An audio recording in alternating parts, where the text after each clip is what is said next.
installment of the spring schedule of the ePublic of Letters. Today, we're honoured to welcome James Hankins, who is Professor of History at Harvard University and is widely regarded as one of the world's leading authorities on Renaissance philosophy and political thought. As most of you will already know, he's the author of a number of essential texts on these topics, including the indispensable Virtue Politics, Soul Craft and Statecraft of Renaissance Italy, which won the Morani Prize and was a Times Literary Supplement Book of the Year. And of course, Plato in the Italian Renaissance. And most recently, the book we're discussing today, Political Meritocracy in Renaissance Italy, the Virtuous Republic of Francesco Patrizi of Siena, being wonderfully modelled by my colleague just a moment ago.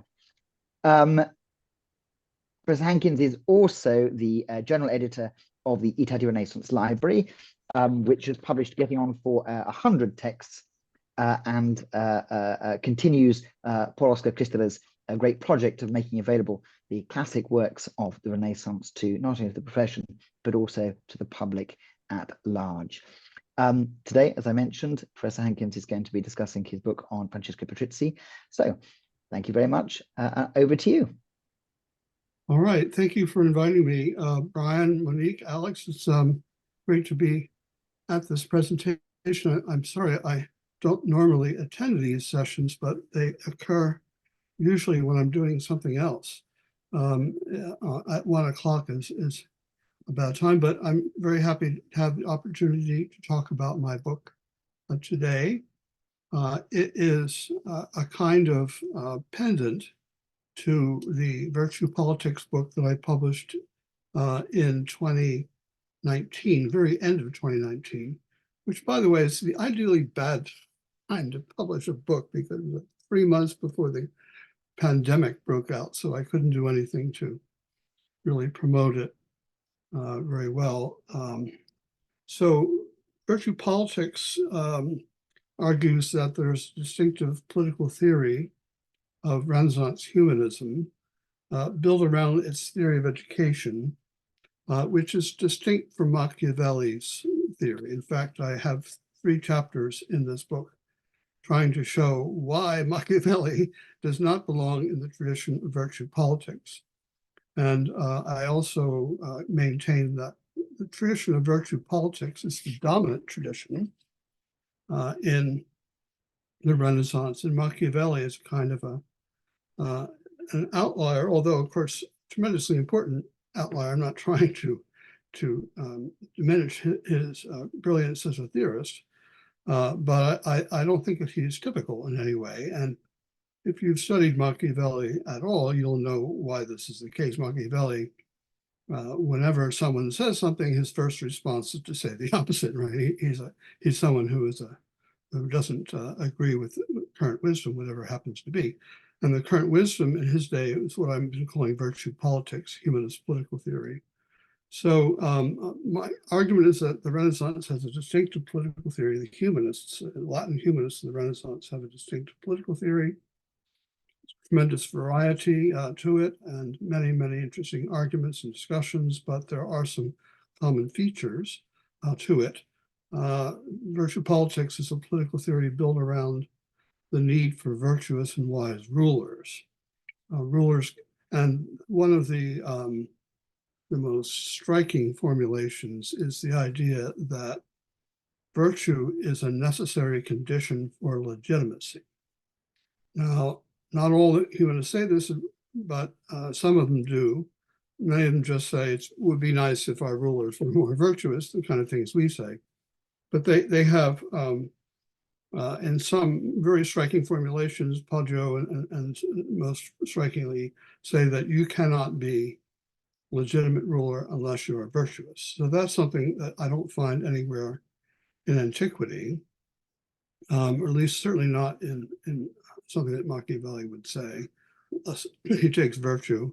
Machiavelli would probably say he has a different definition of virtue, and you will in fact not be a ruler very long if you lack Machiavellian virtue. But this is a different idea. This is a more of a moral philosophical idea. So, and I think it's modeled ultimately on definition of the good orator in Cicero's De Oratore, that Cicero says that you cannot be an orator at all unless you are virtuous. I mean, you can talk well, but you're not going to be his idea of an orator statesman unless you're virtuous. So this research put me into trying to understand what the history of meritocracy is in the West and where the Renaissance meritocratic theory fits. And if someone wants to jump on me later on and say meritocracy is a modern term, I shouldn't use it, I will warn you in advance that I've heard this objection probably 1,000 times, and I have an elaborate explanation for why I'm using the term meritocracy. So it's in the book, and I probably won't be able to say it as effectively as I wrote it in the book. But this is a carefully considered term, and I am basically feeding off of modern Chinese political theory, which I came in contact with various ways, where political meritocracy is a major theme. Okay, and it's applied to all Chinese. And there's even a Chinese, ancient Chinese word for virtue politics, deji, which can be, has been translated virtue politics in English by the Confucian political theorists. I was very annoyed to find this out, by the way, because I thought I invented the term virtue politics on the model of virtue ethics, right? And then I later found out that Ryan Ballot had used it in passing about ancient political theory. And the Chinese have been using it for 20 years to describe ancient Chinese political theory. So the virtue politics is not original with me, annoyingly, but there is a history to it in the West. And I have taught courses on this now with some Chinese historians, and basically meritocracy in the Renaissance is quite different in some ways. In ancient Greece, 4th century BC, political meritocracy is used by philosophers against radical democracies. Aristotle and Plato are both in favor of a kind of merit which is meant to repair the faults of democracy. And in Rome, meritocracy, Rome is a very meritocratic political system. It was used originally by plebeians against patricians, but it comes to mean in the time of Cicero a condition of, I hesitate to call it a theory in Cicero, but it's a way of thinking about political power that is really intended to stand against old line senatorial families and to offer people like Cicero a leg up in the Roman political system by claiming that merit is the equal of lineage. So in the Renaissance, basically, Renaissance theory of meritocracy, insofar as one can give it the dignity of a theory, it's directed against hereditary rulership.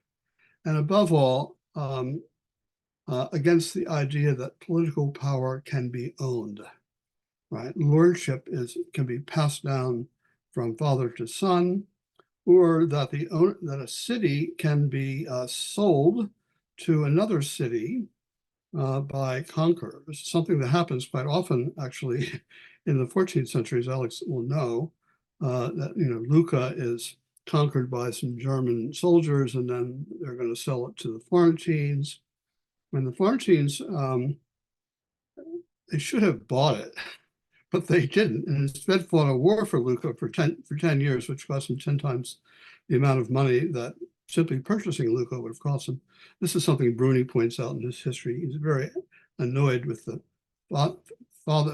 ancestors in Florence who failed to know what a bargain when they saw it. So the humanists did not believe in the purchase of political power or the inheritance of political power. They thought political power should be earned by virtuous action. So that's the first radical idea of virtue politics, that virtue should be a condition of legitimacy and that power should not be purchased.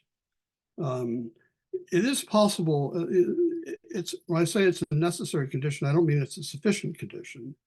And humanists are there are many princely humanists, as we know, and they're very happy to include the principle of hereditary succession, so long as the principle of virtue is also met. So Patrizi accepts that political power, a kingship, a principality may be inherited, but it's not going to be valid unless it has virtue too.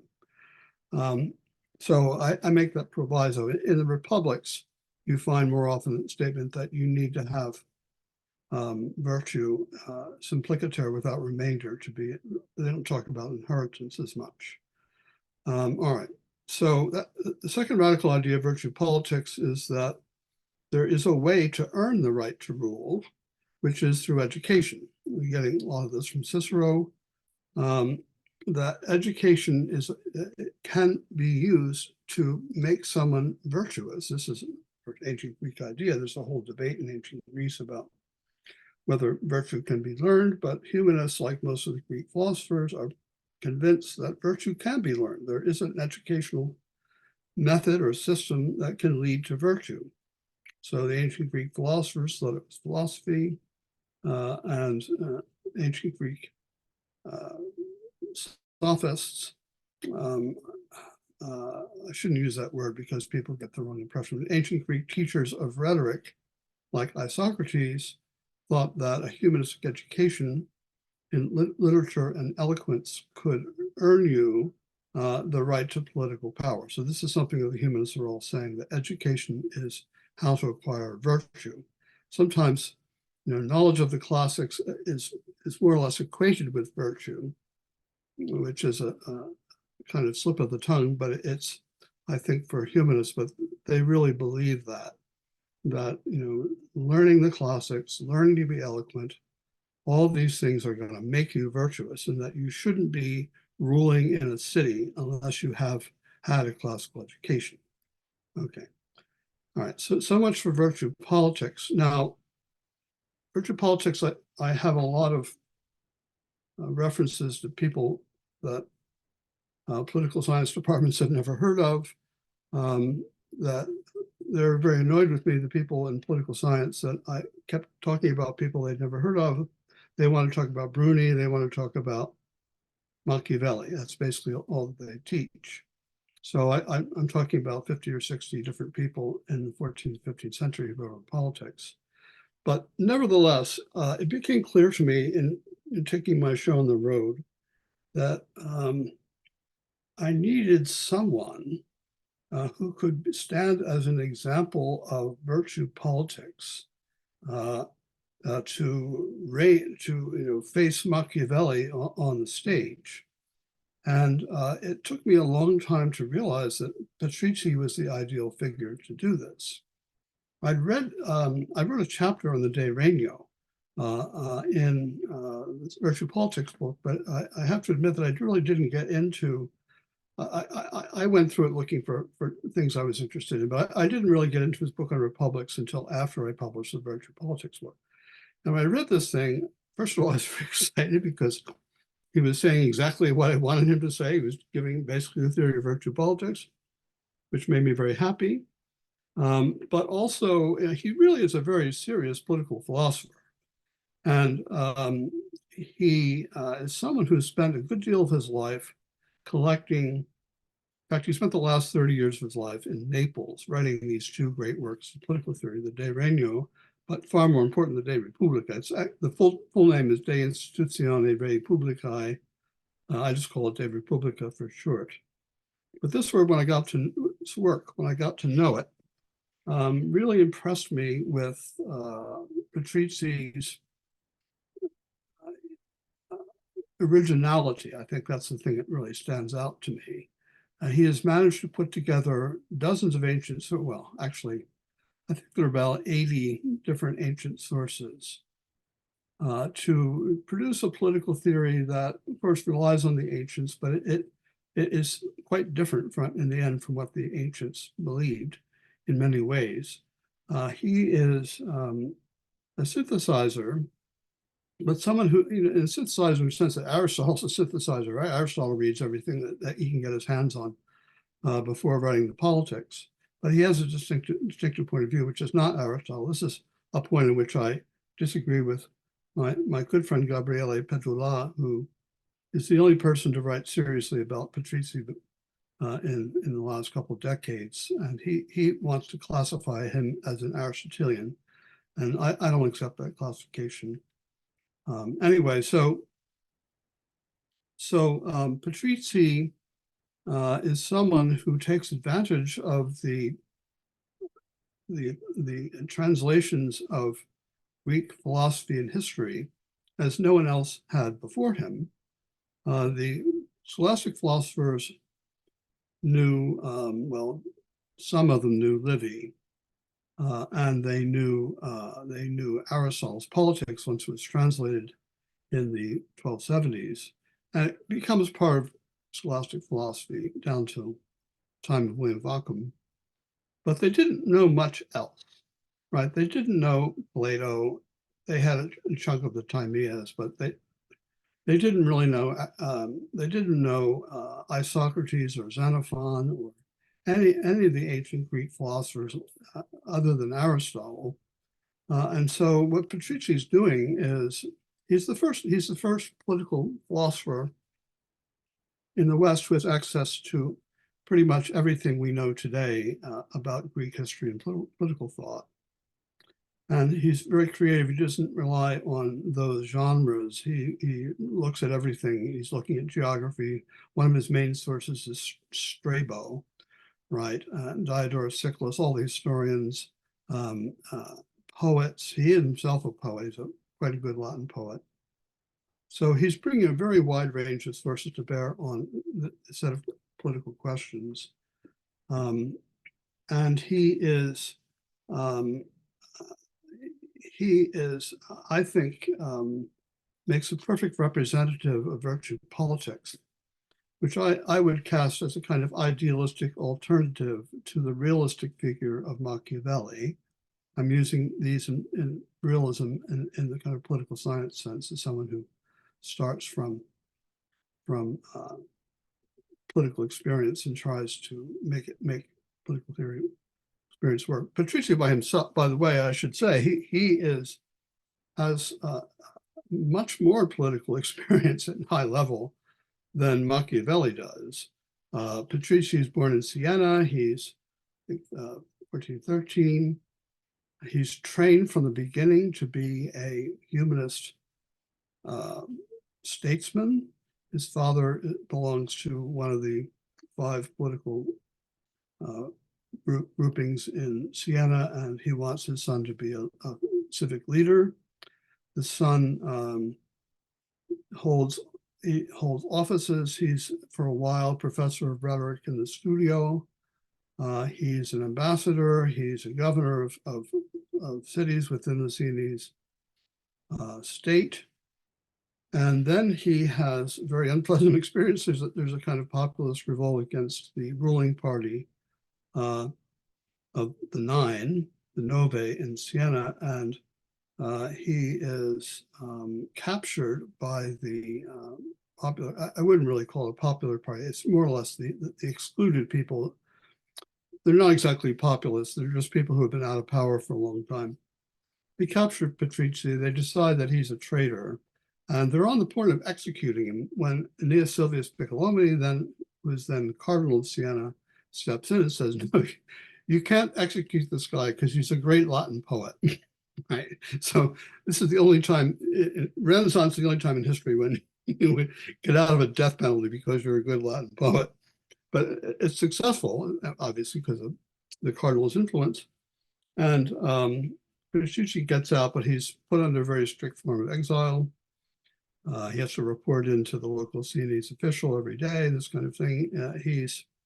As a result of his conviction for treason, he's not executed, but the exile, he has all his property confiscated, and his children cannot hold political office, and he has a lot of children by his wife, had passed away by this time, and the children are all raised by the grandparents who can't see his kids. So he spends several years like this on the road as a teacher, trying to find a job as a grammar teacher. And he ends up working for Niccolo Tracchedini, who is the ambassador of the Milanese to Florence, and he becomes the tutor to Tracchedini's son, Francesco. And then he, at one point, wants to go to Verona and maybe become a teacher there in the school of Guarino. But eventually, what happens is Piccolomini becomes Pope, right? In 1464, he becomes, or 58, he becomes Pope. And he then decides that it's time to reward his old friend Patrizi. So Patrizi becomes, he's first given one of the fattest benefices in Tuscany. It's right in the middle of the Chianti region. And there's some amusing correspondence from later people, including the Medici, where they're trying to get him to give up his benefice or switch benefice with him, but he absolutely refuses. So he's got this very rich benefice. He gets a couple more later on. He decides to become a priest so he can get more benefices. He's tonsured. I guess he must have become a priest before he got the benefits. But anyway, he decides once Pius is Pope, his wife is dead, he's going to become a priest. So then he starts getting the patronage for all these very rich benefices. Then Pius makes him a bishop. And then Pius makes him the governor of Foligno, which is one of the papal states. And it's one of the most important papal states. It's got a huge territory. It's about 1/3 the size of the territory of Siena. And it's a major, major job. And he lasts in that for a few years, but he again gets thrown out in a popular, this time it's really a populist revolt in Foligno, when this always happens in the papal state. The minute the Pope dies, there's a revolution in all the major towns. And so he happens to be on vacation in August when this revolution, when Pius dies in August of 1464. He fortunately is up in a hill town somewhere getting cool. And the people of of Foligno rise and revolt. They kick him out. They burn governor's documents, tax documents, and they bring a law case against him as corrupt, which is cover for their own corruption. He doesn't get convicted by that. So at this point, he's in the papal court, and he decides to go. He's invited to become a humanist in the court of King of Aragon, Ferrante, who has a son, Alfonso, later becomes king, Alfonso of Calabria, and he's Alfonso of Calabria's tutor. This is not as distinguished a role as one might expect, or intimate a role, I should say, as one might expect, since pretty much every humanist who of any reputation who enters the Kingdom of Naples is called the tutor of Alfonso of Calabria. He's got a lot of tutors. Montano is probably the most famous one. But he actually spends the last 30 years of his life sitting as Bishop of Gaeta. He's not an absentee bishop. He goes to Gaeta and he writes these two books, the De Republica, 9 books, and the De Regno, 9 books. So the first one's De Republica, which is meant to be instruction for republics, obviously how to build a better republic. And then the second one, which he dedicates to Alfonso of Calabria, is the De Regno, which is also a very innovative text, but in all sorts of ways, but I don't have time to get into that. All right, so these are very impressive books. By the way, I have a very talented young lady who's translating these books into English.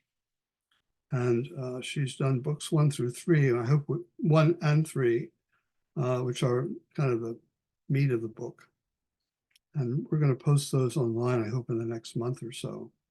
So you'll be able to read an English translation of this Latin text. Not that I'm sure everyone reads Latin, but it is easier to read English when you have to do so in a hurry. And students obviously can't be expected to read Latin text. So Patrizi in these two books use something that I've called the historico-prudential method. In other words, he's rejecting the scholastic approach to political theory, best exemplified by Giles of Rome, who's the most popular scholastic political author of the late Middle Ages. Never been edited, never been translated, but nevertheless, he is the most popular. He's a student of Thomas Aquinas and tutor to the King of France.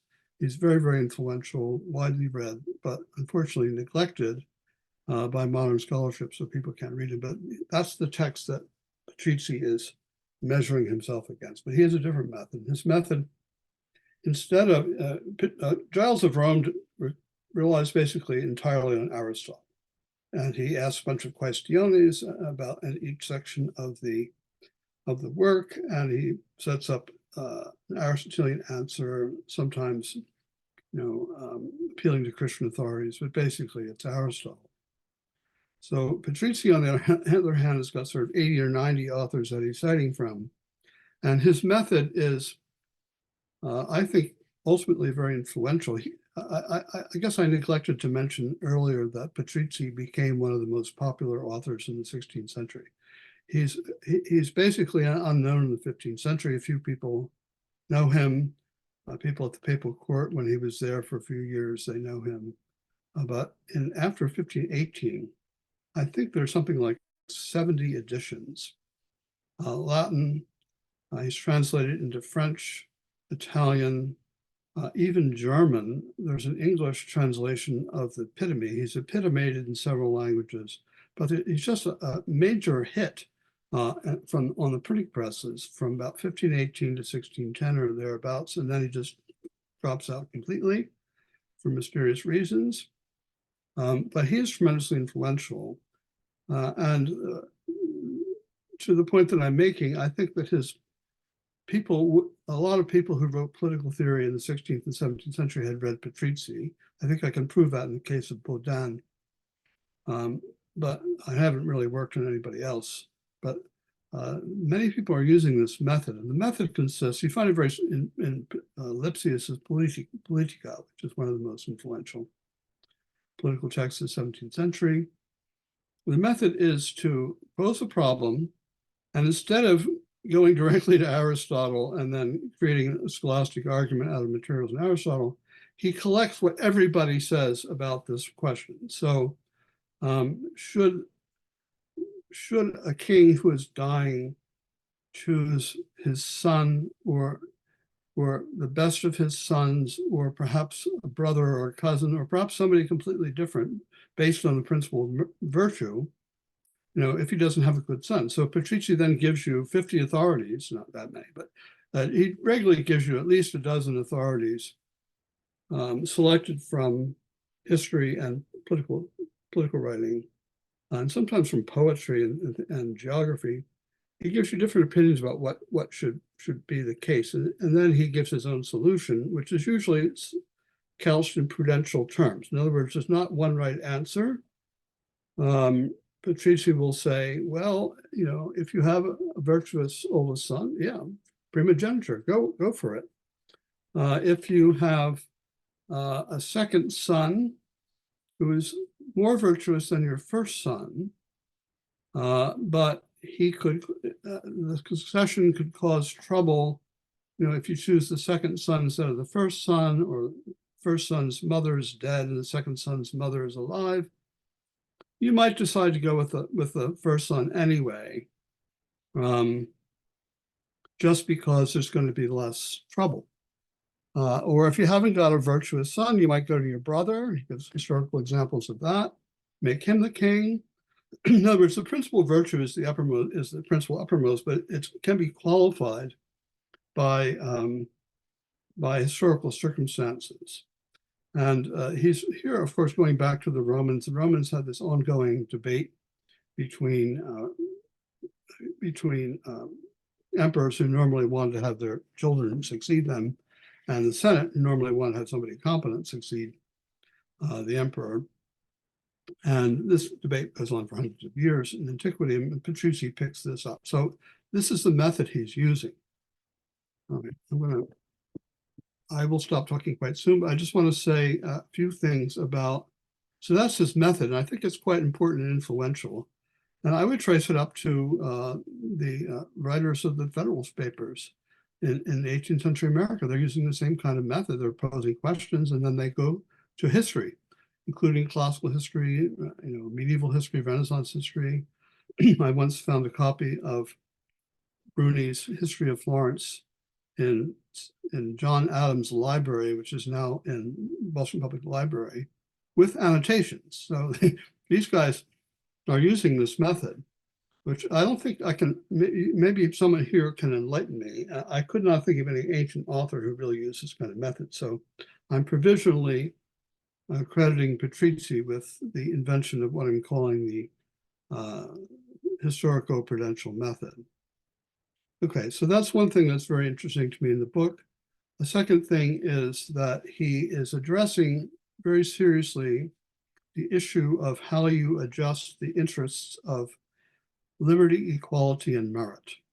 And this is, of course, a major problem in our own society, where the principle of equality, it seems to be hostile to the principle of merit at the moment. Also, maybe to the principle of liberty. Those two things are often in conflict as principles in our world. But Patrizi is very conscious of this problem because he was brought up in Siena, and a place where this issue is constantly being raised. He has his own solutions to that. He also is the only 15th century figure that I could find who actually tries to come up with an institutional structure that will encourage merit as he understands it. So everybody talks, even Bruni, they talk about, wouldn't it be great if what Bruni says and Decembrio says is, we already have a system that promotes merit, and look how great it is. And that's, propaganda, obviously, and they ignore all the counterexamples. But Patrizi is kind of on a theoretical level trying to say, what should we do if we want to get people who are well-educated and virtuous into power, and to keep the wealthy, people who just have money but nothing else, out of power? So his idea is that there should be basically two orders of people in the city. There's the political order, and then there's everybody else. Everybody else is going to be arranged in a social hierarchy with the wealthy at the top and the poor at the bottom. He's not trying to reform that. So he's not doing what modern American meritocracy does. Modern American meritocracy is social meritocracy, where we try to counteract the advantages of wealth by, basically through university admissions. Patrizi is interested in political meritocracy, so he wants to create an order of men who will enter politics as their life duty, or at least hold office temporarily. Depends on the person, actually, but who will be committed to public service. And they will start in their neighborhoods. They will say, when they're young men, as soon as they're eligible for office, they will say, I want to be in government. They stand up in front of a local public meeting and say, I want to be in government, and people can vote them up or down. They think the guy's a scoundrel, he comes from a bad family, or he's been caught with his, doing bad things, they'll vote him down. Sorry, we don't want you in the government. So once he gets approved by his local, the neighborhood, basically, his name goes into the urns. In Siena, they have urns, not bags. And they pick him out for lower offices, right? So the very lowest office, the committee to maintain the city walls, that kind of thing, you get picked on the basis of sortition, names out of a hat. And this is to keep the wealthy from having too much power.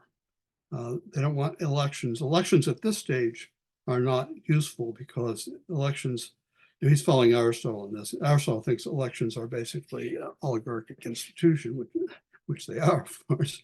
So he wants to block that. So he's following a Venetian custom here and says, let's have the lowest office officials chosen by lot. And then once they've served in office, they can get promoted. And they get promoted basically by the Senate. The Senate consists of former magistrates the same way as the Roman Senate did. This is actually already the case in Siena. You didn't have to make this proposal. The Sienese Senate consists of former magistrates, unlike the Florentine system, which is entirely based on sortition. So then you rise up through the ranks and enter the top magistracies on the basis of senatorial election. So it mixes democracy is the wrong word, it mixes, let's say, I don't like the word populism either because it means Trump today, but that's not what we're talking about here. It mixes an element of popular power with aristocratic choice, and it's real aristocracy in the sense that the people in the Senate are supposed to be virtuous. They're supposed to be, and the way that you guarantee this is you give them a good education. So book 2 of the De Republica is devoted entirely to how civic education. And what Patrizi does is he tries to reorder the humanistic education so that it produces virtuous people for public service. And he has various disciplines, including grammar, logic, rhetoric, obviously. He's not so keen on logic. He doesn't think it's important because he's a humanist, and medicine and so forth. But the one discipline that's missing from Patrizi's university is law. And he has a whole series of, he obviously has a problem with lawyers. He as many humanists did, right? And he has a whole series of reforms of the legal profession, beginning with the idea that they should do it on a volunteer basis because they love the community and they shouldn't be paid, or if they are paid, they should be paid by the state, right? In case of poor people who can't find someone to represent themselves, they can have public defenders who will be paid by the state. So he really does not want to have wealthy lawyers or wealthy people having an advantage over the poor in the legal system because they can afford to pay for the best lawyers. So that's part of his report. Anyway, and one more thing I'll say before we have questions, I'm sorry I've talked so long, is that he has a very deep interest in urban design. And he is the 15th century is a period when humanists are talking about ideal cities, how design of cities, but most of the designs we have are of princely cities. Filarete's Forcinda and these other ideal cities that are created in the Renaissance are princely cities. And Patrizi comes up with, I can show you this, can't I? Because I can share the screen. Find it. I'm going to show you this one thing. So I think it's quite interesting. Sharing my desktop like this. I got to find, maybe I have it in the file for Patrizi. I should have.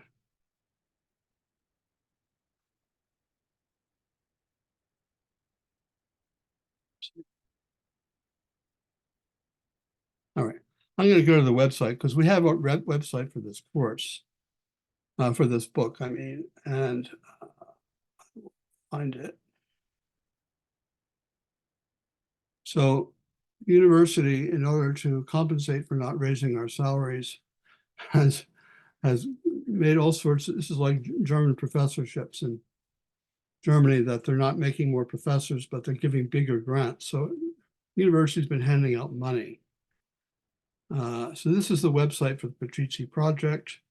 We have the first edition ever by one of my young ladies who works, she's a former classics, she's now PhD program at Harvard. And so she edited all of Patrizi's poetry, or his first collection of poetry.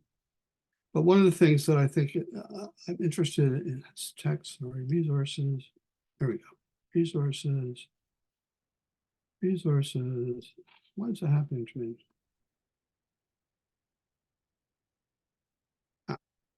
Here we go.